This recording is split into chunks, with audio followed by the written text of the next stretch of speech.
जिस तरह Google technical factors को इंपॉर्टेंस देता है, बिंग भी टेक्निकल फैक्टर्स को देखता है। जिस तरह से हमारे पास गूगल की काफ़ी टूल्स अवेलेबल हैं, बिंग ने भी काफ़ी टूल्स निकाले हैं जो कि लोगों को, यानी कि वेब मास्टर्स को, यानी कि जिनकी वेबसाइट्स हैं और जो वेबसाइट चलाते हैं, उनको हेल्प करने के लिए टूल्स अवेलेबल हैं बिंग के भी, जिनका मैं रेफरेंस अभी आपको दूंगा। ये काफ़ी इंटरेस्टिंग टूल्स हैं।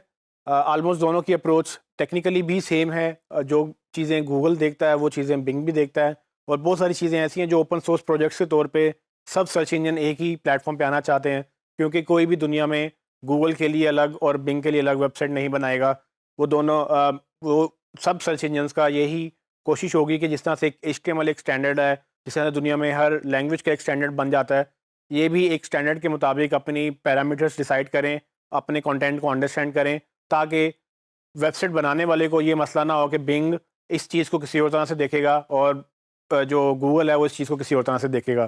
तो वो जो ओपन सोर्स प्रोजेक्ट्स हैं वो भी ऑलमोस्ट दोनों उस पर रिलाई करते हैं, जिसमें AMP जो कि एक्सेलेरेटेड मोबाइल पेजेस, जो गूगल में आपको मैंने बताया था कि काफ़ी ज़्यादा इंपॉर्टेंस है उसकी। अब मोबाइल SEO स्पेशली उसमें गूगल भी बिंग भी उस पर रिलाई करता है। तो कुछ फैक्टर्स मैं आपको बता देता हूँ कि कुछ चीज़ें जो हैं, फॉर एग्जांपल सबसे पहले तो इसका एक SEO एनालाइजर के नाम से एक टूल है। जब आप बिंग वेब मास्टर टूल में अपनी वेबसाइट रजिस्टर करते हैं तो आपको ये टूल अवेलेबल हो जाता है जो आपकी वेबसाइट को एनालाइज करता है SEO पर्सपेक्टिव से। अब ये चीज़ गूगल ने प्रोवाइड नहीं की, लेकिन बिंग ये प्रोवाइड करता है। ये एक तरह से आपका एक SEO टूल है, आपको कोई पेड टूल बाय नहीं करना पड़ता। इस टूल के तहत बिंग आपको खुद बताता है कि आपके कौन सा टाइटल मिसिंग है, कौन सी डिस्क्रिप्शन मीटिंग है मिसिंग है, या उसमें और क्या क्या गलतियाँ हैं। तो ये काफ़ी इंटरेस्टिंग टूल है। जैसे आप अपने बिंग वेब मास्टर टूल्स में रजिस्टर करेंगे, आप बिंग पे रिलाई करें ना करें, लेकिन इस टूल को यूज़ करने के लिए कम से कम अपनी वेबसाइट ज़रूर आप इंडेक्स कर लेंगे, ताकि आपको वो चीज़ें बिंग के पर्सपेक्टिव से समझ आने लग जाएँ कि बिंग जो गलतियाँ निकाल रहा है, अगर आप वो भी ठीक कर लें तो अल्टीमेटली गूगल के लिए भी आप वही चीज़ें ठीक कर लेंगे। गूगल में काफ़ी हद तक ये चीज़ें अवेलेबल नहीं हैं, उसमें कुछ चीज़ें किसी डिफरेंट नाम से अवेलेबल हैं, पर इस तरह से प्रॉपर एक SEO एनालाइज़र के नाम से गूगल एक टूल प्रोवाइड नहीं करता, जबकि बिंग ये करता है। इसके बाद एक SEO एनालाइज़र के अलावा गूगल बिंग जो है वो एक SEO रिपोर्ट के नाम से आपको एक डिफरेंट रिपोर्ट्स जनरेट करके देता है। इस रिपोर्ट में जैसे कि आप देख सकते हैं, हाई, लो, मीडियम एरर बताता है, और आपको ये बताता है कितने पेजेस में वो एरर एग्जिस्ट करता है। तो बेसिकली ये एक और तरीका है बिंग का आपको हेल्प करने के लिए, किन इश्यूज़ को वो नोट कर रहा है, किन इश्यूज़ को आप फिक्स कर सकते हैं। वो बाकायदा रिपोर्ट जनरेट करके देगा। आप ये रिपोर्ट्स अपने लिए, अपने क्लाइंट्स के लिए डाउनलोड कर सकते हैं, इसको वन बाय वन फिक्स कर सकते हैं।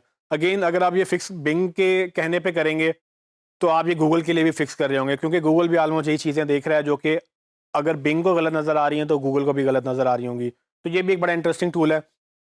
इसके अलावा मोबाइल पे दोनों का फोकस है। जैसे मैंने आपको गूगल के बारे में बताया कि mobile website, mobile responsiveness, mobile के ऊपर स्पीड गूगल का बड़ा मेन फोकस है, लेकिन बिंग भी उसी तरह से आपको मोबाइल, वो जो है मोबाइल फ्रेंडलीनेस का एक टूल देता है, जो कि आपकी स्क्रीन पे इस वक्त नज़र आ रहा है।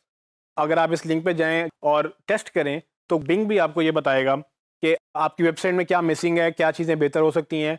ये काम अगेन आपने खुद नहीं करना, या आप अपने डेवलपर से काम करवाएंगे, लेकिन ये काम उसको बताना आपने है।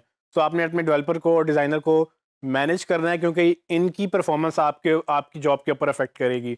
तो आपने ये टूल यूज़ करके उनको बता देना है कि गूगल में भी इश्यूज़ फिक्स हो गए हैं, बिंग में भी इश्यूज़ फिक्स हो गए हैं। अगर आप दोनों के इश्यूज़ आप फिक्स कर लेंगे तो अल्टीमेटली आपकी वेबसाइट बड़ी SEO फ्रेंडली और मोबाइल फ्रेंडली हो जाएगी, जो कि दोनों सर्च इंजन में ऊपर आ सकती है। उसके अलावा मैंने आपको रिच स्निपेट्स का स्ट्रक्चर डेटा टूल गूगल में बताया था, जो गूगल जब डेटा को स्टडी करता है उसमें एडेड इन्फॉर्मेशन, जिसमें पर्सन या बिजनेस या रेसिपी, जैसे मैंने आपको एग्जांपल्स दी थी, गूगल मैयर करता है। बिंग भी सेम चीज़ें मैयर करता है, क्योंकि दोनों बेसिकली schema.org, जो कि एक यूनिवर्सल स्टैंडर्ड है स्कीमा टैग्स का या रिच स्निपेट टैग्स का, वो दोनों उसी पे रिलाई करते हैं।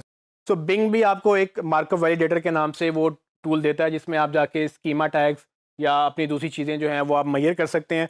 अगेन गूगल और Bing almost same services provide करते हैं, क्योंकि दोनों एक ही ओपन सोर्स प्रोजेक्ट के ऊपर रिलाई कर रहे हैं, जो कि schema.org के नाम से जाना जाता है। फिर फाइनली AMP जो है, एक्सेलरेटेड मोबाइल पेजेस, जो कि गूगल के ऊपर हमने आपको बड़ा फोकस मैंने करवाया था कि आपने वो करना है। अगर आप वो कर लेंगे तो ऑटोमेटिकली बिंग पे भी वही चीज़ें आप ऑप्टिमाइज कर लेंगे, क्योंकि बिंग भी अल्टीमेटली वही चीज़ें ट्रैक करता है जो कि गूगल ट्रैक करता है, क्योंकि दोनों बेसिकली AMP, जो कि एक ओपन सोर्स प्रोजेक्ट है, जिसमें सारे पार्टी हैं उसके बोर्ड में या जो भी उसकी टीम है, वो सब मिलकर ही एक टीम बनाकर एक स्टैंडर्ड डेवलप कर रहे हैं। वो जो भी सिफारिशात लेकर आते हैं, जो भी वो अपनी पॉलिसीज़ बनाते हैं, वो सारे सर्च इंजन उसको फॉलो करेंगे। गूगल की तरह बिंग भी जो है अल्टीमेटली AMP पे रिलाई करता है, जो कि ऑलमोस्ट एक दोनों में सिमिलैरिटी है।